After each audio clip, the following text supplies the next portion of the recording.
Malayalam film ইন্ডাস্ট্রির উল্লেখযোগ্য নিওনোয়ার psychological mystery thriller ফিল্মগুলোর মধ্যে সবচেয়ে মিস্ট্রিয়াস সিনেমা হলো ট্রান্স। মিস্ট্রি সিনেমা অনেক দেখেছেন, তবে ট্রান্সের মতো এমন রহস্যময়ী চরিত্রপূর্ণ সিনেমা খুব কমই দেখে থাকবেন। আনোয়ার রশিদ পরিচালিত সিনেমাটি শুরু থেকে শেষ পর্যন্ত এর প্রতিটি প্লটের পরতে পরতে রয়েছে হাড়হিম করা মিস্ট্রি এবং থ্রিলারের ছোঁয়া। একজন সাইকিক কিভাবে একটি সমাজকে অন্ধকার পথে ধাবিত করতে সক্ষম হয়, তাই এই সিনেমার মূল বিষয়। সিনেমার প্লট বিজু প্রসাদের রহস্যময়ী জীবনের উপর নির্ভর করে চলতে থাকে। যে চরিত্রে অভিনয় করেছেন ফাহাদ ফাসিল, সে একজন কন্যাকুমারী ভিত্তিক নাস্তিক মোটিভেশনাল স্পিকার, যাকে একজন খ্রিস্টান যাজক হিসেবে কাজ করার জন্য একটি প্রতারণাকারী সংস্থা তাকে নিয়োগ করে। চলচ্চিত্রটির মূল উপাদান হল নির্ভরতা, ধর্মাধ্যাত্মিকতা ও আধ্যাত্মিকতাকে কাজে লাগিয়ে একটি সুপরিকল্পিত ক্রাইম বাস্তবায়ন করা। সিনেমার কন্টেন্ট এমনভাবে প্রেজেন্ট করা হয়েছে যা দেখার পর আপনার মনে ছাপ রেখে যাবে, বিশেষ করে এর মিস্ট্রিয়াস ক্যারেক্টার ও গল্পের ধারাবাহিকতা। এছাড়াও এর screen play, story line, making, metaphor, background score, music যা আপনার চোখে পানি এনে দিবে। তাছাড়া সিনেমাটোগ্রাফি এবং উল্লেখযোগ্য বিষয় হলো এটিই ছিল প্রথম মালায়ালম ফিল্ম যা বোল্ট হাই স্পিড সিনেবোর্ড ক্যামেরা ব্যবহার করে সিঙ্ক সাউন্ডের সাথে শট নেওয়া হয়েছে। এই সিনেমায় অন্যান্য চরিত্রে অভিনয় করেছেন এক্সপ্রেশন কুইন নাজরিয়া নাজিম, গৌতম বাসুদেব মেনন, দীনেশ প্রধান, চেম্বান বিনোদ সহ একটি সমন্বিত কাস্টিং গ্রুপ।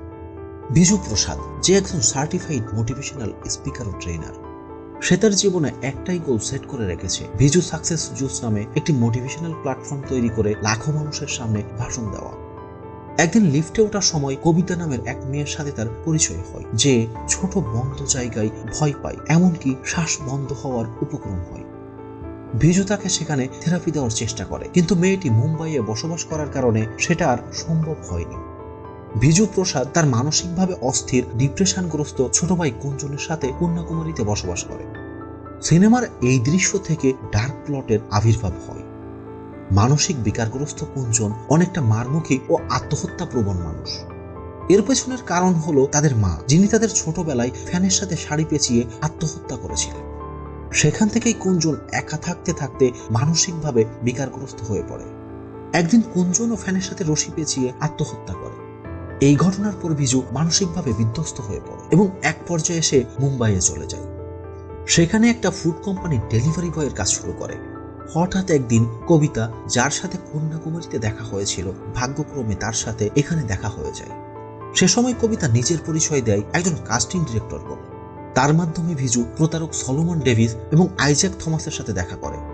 তারা বিজুকে সে নাস্তিক হওয়া সত্ত্বেও মোটা অঙ্কের টাকা অফার করে একজন খ্রিস্টান যাজক হিসাবে নিজেকে জাহির করার জন্য এবং প্রতারণামূলক অলৌকিক কাজ দেখানোর জন্য, যেখানে কথিত ঐশ্বরিক দূত হিসাবে দেখিয়ে ধর্ম এবং মানুষের বিশ্বাসকে পুঁজি করে প্রতারণার মাধ্যমে ধার্মিক কাজে অর্থ ব্যয়ের নামে হাজার হাজার কোটি টাকা লুট করা। সে রাজি হলে তাকে কোচিতে পাঠানো হয় তার প্রশিক্ষণের জন্য। সেখানে তাকে আভারাজান ওরফে অ্যান্থনি প্রশিক্ষকের দায়িত্ব পায় এবং সে বিজুর নাম পরিবর্তন করে জোশুয়া কার্লটন রাখে। প্রাথমিকভাবে সে দ্বিধাগ্রস্ত ও ভীতু সন্ত্রস্ত হলেও পরবর্তীতে সফলভাবে জশুয়ার চরিত্র ধারণ করতে সক্ষম হয়। সে সময় থেকে জশুয়াকে এক ধরনের ভয়ঙ্কর মরণঘাতী ড্রাগ দেওয়া শুরু করে তারা, যা তার স্মৃতিশক্তি নষ্ট করে দেবে, এমনকি তাকে উন্মাদ বানিয়ে ফেলবে। অবশেষে এই ড্রাগ তাকে মৃত্যুর কিনারে দাঁড় করাবে। এরপর শুরু হয় জশুয়া চরিত্রের ভয়ঙ্কর রঙ্গলীলা। প্রতারণামূলক রোগমুক্তি এবং ধন বৃদ্ধির নামে লক্ষ লক্ষ মানুষকে বোকা বানিয়ে হাজার কোটি টাকার ধর্ম ব্যবসা।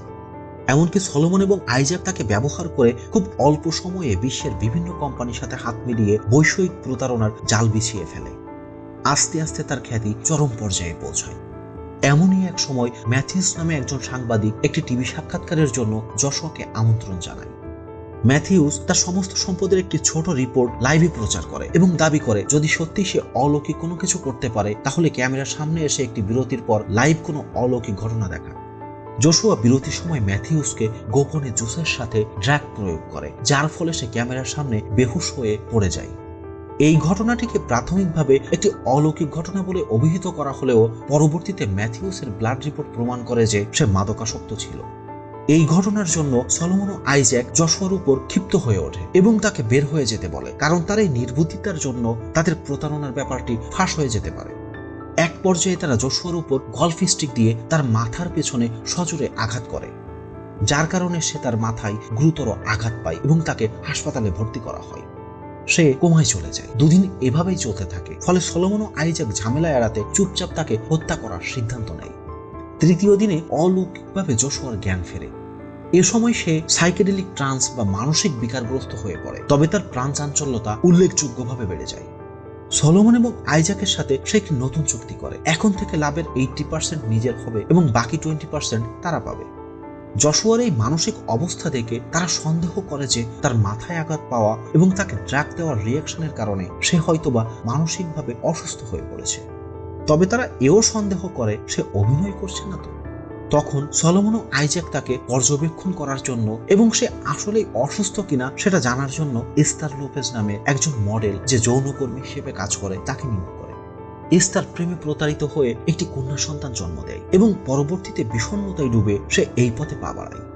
এই সময় সিনেমা পুরোপুরি ডার্ক স্টেজে পৌঁছায়। এই পার্টের ব্যাকগ্রাউন্ড মিউজিক এমন এক লেভেলে নিয়ে যাওয়া হয় যা হয়তোবা সচরাচর আপনি অন্য কোনো সিনেমাতে শোনেন। এমনকি এর ইমোশনাল প্লটে আপনিও ইমোশনাল হয়ে যাবেন। কিভাবে একজন মানুষকে ধীরে ধীরে পাগল বানিয়ে মৃত্যুর পথে ঠেলে দেয় তা নিয়ে আপনি বারবার ভাবতে বাধ্য হবেন। ফাহাদ ফাসিল এবং এস্তারের চরিত্রে নাজরিয়া নাজিম এত অভূতপূর্ব অভিনয় করেছেন যা সত্যিই প্রশংসনীয়। এস্তারের একমাত্র কাজ ছিল যে কোনোভাবে জশুয়ার কাছাকাছি যাওয়া এবং তার বিশ্বাস অর্জন করে তার সাথে একটা ভালো সম্পর্ক তৈরি করা। জশুয়ার আচরণ আস্তে আস্তে উন্মাদের মতো হয়ে যায়। সে রাতে ঘুমায় না, এমনকি একটা সময় সে আর সেই ড্রাগ সেবন করতে চায় না। এখানে সবচেয়ে বড় টুইস্ট হলো আবারা চান এবং জশুয়ার অন্যান্য সহকারীরা তাকে একটা সময় বোঝানোর চেষ্টা করে যে এস্তার শুধুমাত্র তারই একটি কাল্পনিক চরিত্র। প্রশ্ন হলো, এস্তার কি আসলেই কাল্পনিক চরিত্র ছিল? আসলেই কি এস্তার নামে কোনো মানবীর অস্তিত্বই ছিল না? যদি থাকে তাহলে তার সাথে কি হয়েছিল? জশুয়া অর্থাৎ বিজু এই প্রতারক চক্র থেকে কি বের হতে পেরেছিল? তার সাথেই বা কি হয়েছিল? আর সেই মাস্টার মাইন্ড সলোমন ও আইজ্যাক কারা ছিল? এই সমস্ত প্রশ্নের উত্তর পাবেন ট্রান্স সিনেমাতে।